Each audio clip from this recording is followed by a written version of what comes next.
Escuchas Conversaciones sin Pauta. Diálogos urgentes sobre el país que tenemos y el que queremos tener. Un podcast de Pauta 100.5 con Claudia Álamo.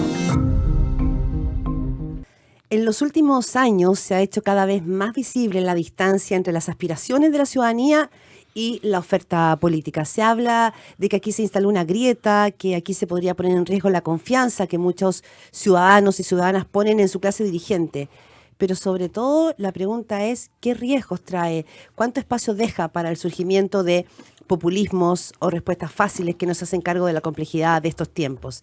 Y bueno, para profundizar sobre este desacople de la sociedad y la política, conversamos con Lucía Dammert, socióloga, doctora en ciencia política en la Universidad de Leiden, en Holanda, y Aldo Mascareño, doctor en sociología, investigador del Centro de Estudios Públicos.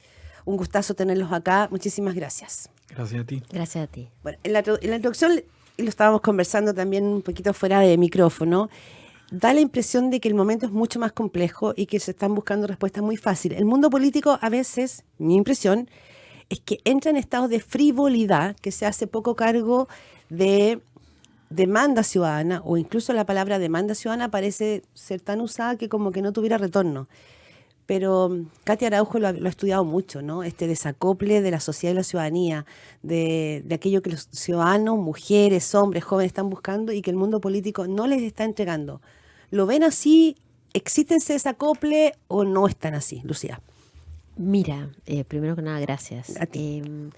Creo que existe el desacople. Ya en 1990 y algo, Paradoja de la Modernidad del PNUD, hablaba justamente de enormes niveles de desconfianza ciudadana, de enormes niveles de desconfianza interinstitucional, de unos temas ciudadanos que eran a veces muy distintos de los temas políticos. Y es así un proceso que ha seguido una tendencia. Creo que hay tres elementos que son muy importantes. Uno, que los partidos políticos se congregaron alrededor de grupos cada vez más pequeños, ¿no? Partidos políticos muy hidropónicos, son muy poquitos los que realmente tienen la raíz territorial y que el territorio además les genera cómo tomar decisiones, ¿no? Ese es un elemento. El segundo, que me parece bien importante, es que además en este momento perdimos como las organizaciones intermedias, porque nos guste o no, en algún minuto No Más AFP juntaba miles de personas, aunaba una idea, o incluso el 8M, ¿cierto? Había como grupos intermedios que tal vez no eran los partidos, pero que generaban algún espacio de una propuesta, y eso después del estallido, el COVID, lo hemos ido perdiendo. Ya si te pones a pensar en cuáles son estos actores, han desaparecido. Y lo tercero es que este fenómeno que bien reconocía Norbert Lechner ya en los 90s, de profunda desconfianza, está instalado en nuestra vida cotidiana. Y se ve mucho más claro en la relación con la política, porque la política es vista como un grupo de gente, y en eso no hay mucha distancia en la tendencia, tal vez sí en la magnitud. Es vista como un grupo de gente que llega a la política o que llega al servicio público para servirse. Y eso sí, yo creo que esos son tres desafíos gigantes. Sí. Aldo Mascareño, ¿cómo lo ves tú? Porque también esto va a generar rabia, ¿no? Cuando la sociedad finalmente o la ciudadanía siente que no está siendo incorporada en la bandeja de respuestas que le pide a su mundo político. Uh-huh. Sí, mira, yo creo que Lucía lo ha sintetizado muy bien. Además, tomando algunos de los reflexiones clásicas que se han hecho en Chile. O sea, como la reflexión que se ha hecho en Chile acerca de este fenómeno es de muy larga data, no es un fenómeno nuevo, no es algo que se nos haya ocurrido en el último tiempo, que haya aparecido después del estallido o en las últimas elecciones, ¿no? No es una cuestión de ahora, no es esta gente que está desinteresada en la Constitución actual. Esto viene creciendo es algo de los 80, subterráneamente, o sea, largo. como Lucía citó a Lechner. Lechner en el 88 hablaba de los patios interiores de la democracia, de la dimensión cognitivo-afectiva de la democracia, la cuestión que después se tradujo en el informe del malestar, la paradoja de la modernización del 98. Son textos como fundamentales para comprender el origen del problema actual. El origen del problema actual que se asocia, en muchos sentidos también, a este momento de la dictadura, ¿no? Que genera esa separación, y una separación que de alguna manera se reúne para vencer a la dictadura por la vía política, en el fondo, ¿no? Y no por la vía de las armas, como también existía esa opción. Pero que después, paulatinamente, a medida que va avanzando la democracia, se va produciendo esa escisión. Y yo creo que esa escisión se va produciendo fundamentalmente por una también complejización de la sociedad chilena, por una mayor diferenciación de la sociedad chilena. En general, yo creo que nosotros tenemos una muy fuerte añoranza de un pasado más comunitario. Y yo creo que eso a todos los sociólogos, a todos los analistas, de alguna u otra manera, no se nos sale por los poros. Y yo creo que hay que tener como ojo con eso, con esa uno mismo, ojo con uno mismo, con tener como fuerza con esa nostalgia, porque no es algo tampoco que pudiese ser algo reconstruible hoy. Es bueno ese punto, porque también, a ver, ustedes lo saben súper bien, la política tiene emociones, o sea, la política tiene muchas subjetividades y muchos pueden ningunear esas subjetividades, pero finalmente esa subjetividad constituye un actor político. Es decir, hoy día el miedo, la inseguridad son un factor político que puede determinar o inclinar elecciones. Pasa en el mundo, no solo en Chile. Pero también la sensación de no ser visto, de que cuando tú ves las ofertas no te están hablando respecto a lo que tú vives en el cotidiano. Por eso digo, en esa que no es una simplificación, es simplemente el cotidiano. ¿Qué pasa con el mundo político? Estoy pensando, ¿no les importa recogerlo? ¿O tienen un propio lenguaje? Hay como dos globos sonda funcionando un poco en torno a este debate, ¿o no? Mira, creo que esto de las emociones es muy importante, sobre todo porque la emoción de la esperanza se está concentrando en el espacio de lo privado, ¿no? La esperanza es la esperanza de la familia, tal vez unos amigos, pero ahí está encerrada. Y el espacio de lo público es el miedo. Y esta escinsión de sentimientos llevan luego a todas las otras crisis, porque efectivamente yo no quiero salir a la noche porque tengo miedo, pero también tengo miedo a perder el trabajo, pero también tengo miedo a si me enfermo, tendré que vender mi casa para no me alcanzar. Todos estos miedos que están instalados en lo público, y la representación de lo público es el mundo de la política. Yo lo que creo que también no podemos dejar de mirar que las redes sociales, la inmediatez de la discusión política. Fíjate que una de las reflexiones que hay que dar respecto al tema constitucional es, ¿de verdad será posible hacer cambios constitucionales completos en cualquier país del mundo en el marco de estas redes sociales, que cualquier idea que tiene cualquiera termina explotando en las redes sociales y dinamitando el proceso? ¿Será que este tipo de debates se pueden hacer, o tenemos que entrar en usar, no sé, tecnologías que nos permitan más bien al revés, tirar una idea en las redes y que millones de personas voten? Tenemos que buscar un mecanismo para que ese miedo de lo público amengue y pase a ser también bastante más esperanza. Y ahí un rol principal lo tiene el mundo de la política, sin duda. Mira, déjame usar, Claudia, un concepto. Yo sé que que no es lo más recomendable, pero desde que Mon Laferte lanzó su último disco, que se llama Autopoyética, yo creo que ya me siento con absoluta libertad para hablar del concepto de autopoiesis, que es un concepto de Maturana, que es como que esta idea de que los grupos, las formas, las personas incluso, solo se constituyen por elementos propios de sí mismos y pierden una conexión, ¿no?, con el entorno en el cual persiguen. Yo creo que a la política chilena le ha pasado mucho eso, ¿no? Que no voy a decir que es una evolución natural de los sistemas políticos modernos, porque también autopoiesis significa también una capacidad de estar conectado con el entorno que está pasando, si no se transforma en un simple solipsismo, una simple individualidad de uno. Y por tanto en una patología, pudiésemos decir incluso. Pero la política se preocupa de sí misma, ha constituido las cosas para preocuparse de sí misma. Reformas electorales, reformas del sistema político, ¿no?, las dietas para arriba, las dietas para abajo, no sé, conversaciones que solo interesan a la política y que han estado durante los últimos, yo diría 20 años en la punta de la discusión, ¿no?, claro, de la reflexión de la clase, exactamente, de la clase política. Y eso ha impedido ver lo que decía antes, ¿no?, que es esta explosión de diferenciación que ha sufrido la sociedad chilena, porque no es la sociedad chilena que se juntaba los sábados a ver Sábado Gigante, no es la que se junta a ver la Teletón, no es la que se junta para los grandes eventos, ¿no? Es algo mucho más diferenciado, con un cúmulo de explosiones identitarias, ¿no? De distintos, desde mujeres, de generacionales, indígenas, ¿no? de distintos tipos, regionales. O sea, y eso es lo que ha sido incapaz de ver justamente por esta autoconcentración, autopoiesis sobre sí misma que ha tenido la política en los últimos años. Sí, y quizás acá entra también como la rabia, como emoción. Y lo quiero porque Argentina fue muy notorio, muy visible, se evidenció, se dijo en los discursos. Javier Milei lo planteó como eje central, él no hablaba solo de la esperanza, él hablaba desde la bronca. Sí. Y a veces da la sensación de que cuando que la ciudadanía te habla de su temor, como dices tú, Lucía, de ir a tomar la micro en la noche, de que empieza a restringir sus actividades o su vida por miedo, de que siente que se viene hablando de reforma previsional hace décadas y que todavía nada. Está el tema de la rabia, y la rabia, claro, moviliza como el miedo, por supuesto, y moviliza como la esperanza, pero abre puertas que son inauditas, ¿o no?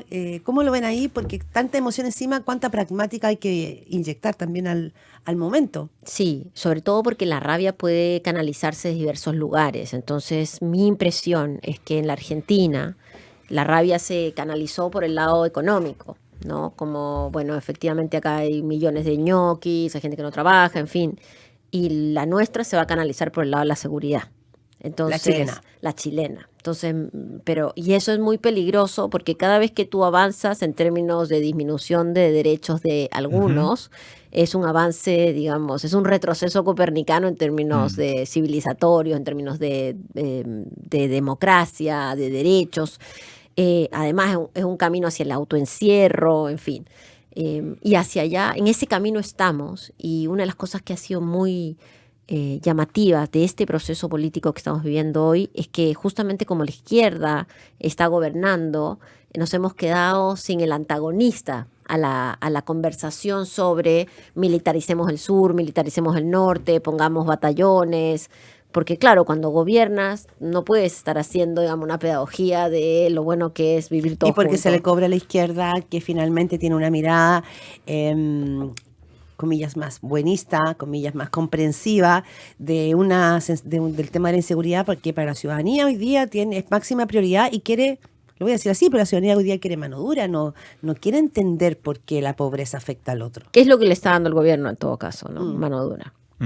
Sí, mira, yo con la idea de rabia creo que hay que tener como ciertas precisiones, porque la rabia tiene una dimensión crítica también, ¿no? O sea, tiene una dimensión crítica. Una crítica en el sentido positivo. Exactamente, que es crítica, que es un elemento fundamental de la democracia, en el fondo. O sea, uno siente rabia por ciertas cosas, que es una rabia moral.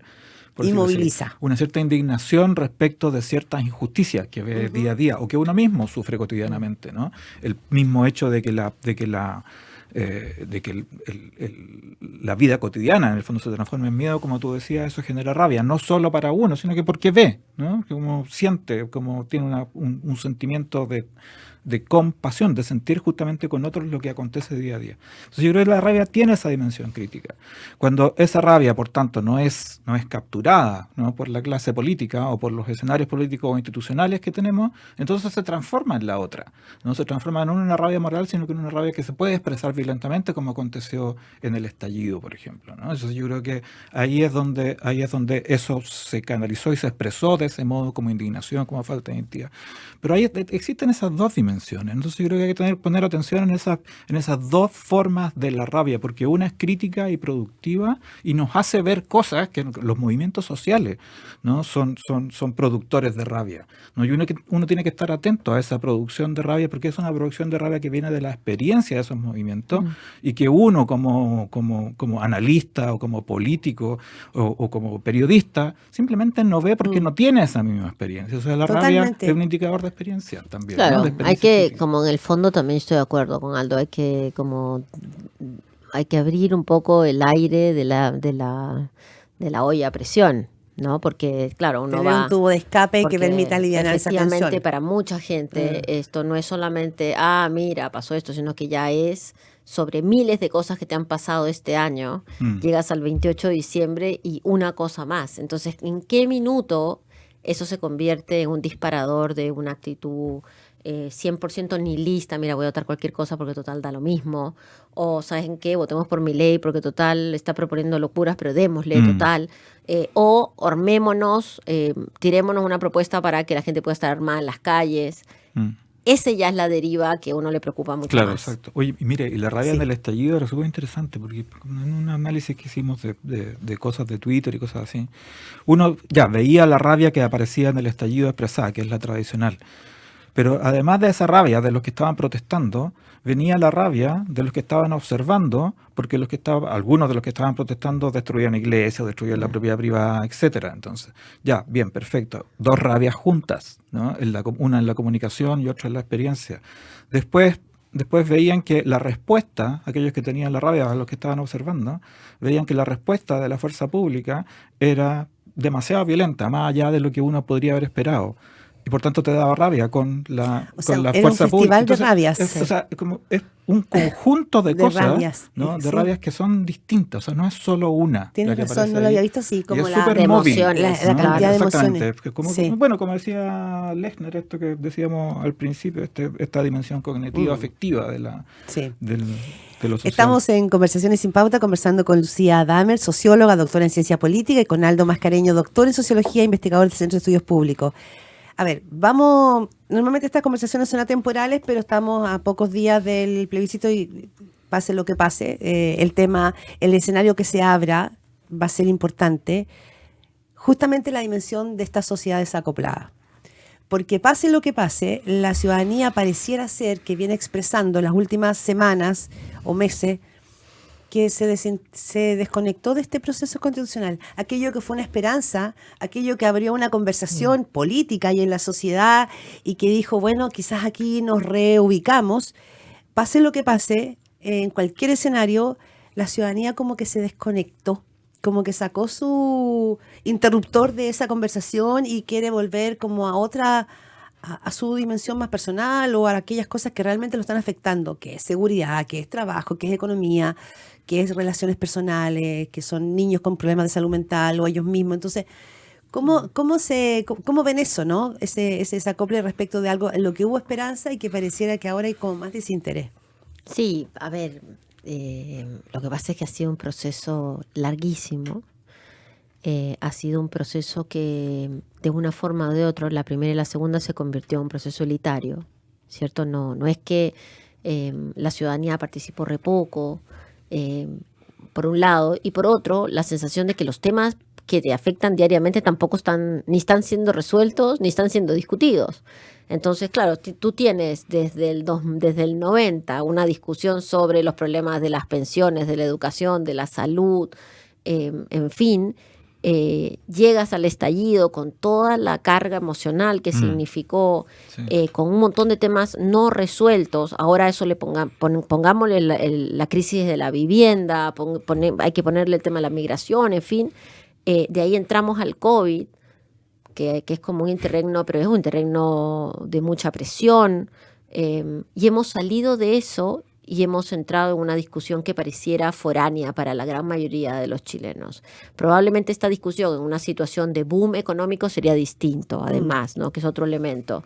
Entonces, no es extraño que la gente esté desafectada. No creo que la gente esté desafectada de que necesitamos mejor salud, mejor educación, mejores pensiones. Lo que pasa es que está desafectada de un proceso que parece que es una gente que está, esta y la anterior, para no parecer partidista, Sí. como que están en Como un que planeta. los dos procesos te quedaron volando en la estratosfera. Claro, y el Chile real, ese Chile que no es Santiago tampoco, donde hay millones de problemas cotidianos, no hay educación, en fin, no se ve representado. Entonces hay una fatiga, sin duda, pero creo que hubo un ejercicio de representación que no se ha logrado. Y en esta segunda etapa me parece que ese ejercicio es aún más complejo, porque sí hay un mundo de la política que podría reflexionar desde algún tipo, entre comillas, victoria el domingo. Y yo creo que el domingo, gane quien gane, el país ha retrocedido. Aldo, Sí, como cariño. parte de este autoencierro de la política, de esta autopsia de la política, es que de todas maneras alguien va a salir triunfador o se va a autodeclarar triunfador y seguramente ambos bandos, porque alguno va a ganar algo, como iban a encontrar eso. Eso es parte también Pero la del... ciudadanía yo creo que va a mirar eso quizás con, Es con que, un gran signo de es que eso interrogación, te iba a decir, eso es ¿no? justamente parte, una muestra más de la distancia que hay con esa ciudadanía. Respecto de la ciudadanía, mira, yo como que introduzco aquí como una cierta variación, ¿no? en el argumento del desacople. Porque cuando uno ve ciertos datos, ¿no? de la encuesta CEP, por ejemplo, que es la que me toca conocer más de cerca, uno ve que la gente durante las últimas 2 décadas encuentra que el gobierno democrático es aquello que se mantiene, sobre el 50%. La mitad de las personas chilenas, ¿no? opinamos que la democracia es el mejor sistema de gobierno. Después hay otro grupo que como alrededor del 15% hoy, que opta más por un gobierno autoritario en algunas situaciones. Y hay otro que es más interesante aún, que alcanza como un 26%, que es que aquellas personas que les dan lo mismo un gobierno democrático y autoritario. Y esos son los más desacoplados de la política. Ya, ¿no? el Esos son desapego que dice Katia Araujo, claro, ¿no? esos son lo que dice la Katia, ahí están. Ese es un 26% de los datos de la encuesta. Pero ese 26%, ¿no? No está totalmente ahora, como respecto a este proceso constitucional, totalmente desinteresado. Le falta información. ¿Y por qué? Porque en el ensimismamiento de la propia política, entonces es la delincuencia, te machacan con la delincuencia, te machacan con la violencia, con un montón de cosas que interesan a ellos y que creen en este ejercicio adversarial, como les llaman. La gente no está ni ahí con el ejercicio adversarial, ¿no? Con esas formas adversariales, sino más bien, como tú decías, con esa preocupación cotidiana, ¿no? De aquello que está aconteciendo día a día, con que cuando me baje del metro y me tenga que caminar hasta la casa no me asalten, con que el cabro chico mañana en el colegio, es un montón de cosas así que son muy, muy puntuales. Pero a esa gente le falta información. No es una gente totalmente desacoplada. Hay un grupo de ellos que todavía puede interesarse en este ejercicio político. El tiempo corre, no nos queda tanto, pero muchos dicen, bueno, Javier Milei podría ser un fenómeno que se extienda, pero a veces da la impresión de que sí, como tú decías, Lucía Damer, el tema va a ser la seguridad, mucho más que la economía, la figura más representativa, que uno empieza a escuchar como en esta línea de lo que dices tú, Aldo, de gente desapegada, es mucho más a lo Bukele, es decir, una mano dura, implacable, que incluso los derechos humanos desaparecen de la escena, y por lo tanto quizás será ese, y con esto cerramos, será ese el modelo más complejo o el riesgo de una sociedad desacoplada de la política o una política desacoplada de la sociedad. Claro, es que eso es política, lo que pasa es que es otro tipo de política, ¿no? Yo lo que creo es que ya estamos en esa conversación hace rato. Sí. Cuando tú ves que la pelea política hoy día es quién asegura haber aprobado más leyes, más punitivistas. Exacto. Tú dices, bueno, ok, las leyes no cambian la realidad de un minuto a otro, ¿ah? Entonces no, pero efectivamente ahí hay un desafío muy grande. Sin embargo, si tú miras Chile en los últimos 20 años, hay un proceso de deterioro respecto a los derechos de los otros, ¿cierto? Hay un proceso de deterioro. Pero ya lo de Bukele es un extremo. Ahora, yo te diría que para la campaña del próximo año, ya no para esta, pero la del próximo año, gobernadores y alcaldes, y seguramente para la de presidentes, lo que vamos a ver es un incremento en ese volumen de ese diálogo, de la propuesta sobre temas de mayor militarización, de mayor porte de armas, digamos, de respuestas mucho más punitivas. Yo todavía creo que con un cierto borde. O sea, el borde es todavía el borde de los derechos humanos. Hay un borde ahí que no se va a poder pasar, pero que estamos, digamos, unos pasos más allá en términos de la apertura hacia lo punitivo y la militarización como respuesta, no, sin duda. Y en muchos sentidos porque no hemos podido, no sé si explicar bien, pero no hemos podido enfrentar, digamos, el fenómeno en su totalidad, ¿no? Y ese sin duda es un desafío riesgo para la política, porque si la política aparece jugando con un tema tan fundamental, es natural que entonces uno busque otros. Sí, mira, yo creo que el principal riesgo del desacople que hoy tenemos es un reacople no democrático. Claro. ¿no? Y yo creo que eso, como dice Lucía, se está dando ya de hace harto tiempo, especialmente como después del estallido. Si tú te fijas, ese grupo que decíamos que es el grupo más indeciso, o el grupo que no le importa ni la democracia ni el gobierno autoritario, le da lo mismo, que es lo que sea, ¿no? Es un grupo que finalmente ha decidido todas las últimas elecciones, que se fue por la lista del pueblo en la Convención Constitucional, que después le dio el favor al Partido de la Gente, lo hizo el partido más grande durante un año, después se lo quitó, se lo dio a Republicano. O sea, esos son reacoples, ¿no? Esos son reacoples porque hay ciertos grupos políticos que han captado que lo que quieren determinados grupos es mano dura, porque han captado que lo que quiere determinados grupos es solo una relación instrumental con la democracia, como lo hizo el Partido de la Gente, pero que lo que quieren, han captado que hay un grupo, ¿no?, que quiere como los derechos indígenas, las cosas ancestrales y todo eso que fue la convención. O sea, te fijas, hay un reacople de alguna manera, pero no es un reacople que permanente, en un sentido universalista, democrático, ¿no?, de derechos universales fundamentales, es lo que a nosotros nos interesa. Yo creo que ese es el gran riesgo. El tiempo voló. Lucía Damer, socióloga, doctora en ciencia política, Aldo Mascareño, doctor en sociología, investigador del CEP, en esta conversación, y solo un nota a pie de página en lo que dicen. El reacomodo que tú dices finalmente del reacople está generando una lectura política. En su minuto, en el primer proceso constituyente, la izquierda sintió que pero tenía el cielo por delante y el universo también. Y después, en el segundo proceso, un sector de la derecha sentía que tenía el infinito por delante y el universo también. Esto se queda en la lectura política, quizá, y no en lo que ustedes han planteado y en esta reflexión, de que es el momento finalmente de ir a buscar esas preguntas a la ciudadanía para hacerse cargo, ¿no es cierto?, de esa demanda. Entonces, muchísimas gracias por esta conversación. Creo que abre varias ventanas y varias preguntas, que esa es la idea. Muchas gracias. Chao. Esto fue Conversaciones sin Pauta. Diálogos urgentes sobre el país que tenemos y el que queremos tener. Con Claudia Álamo.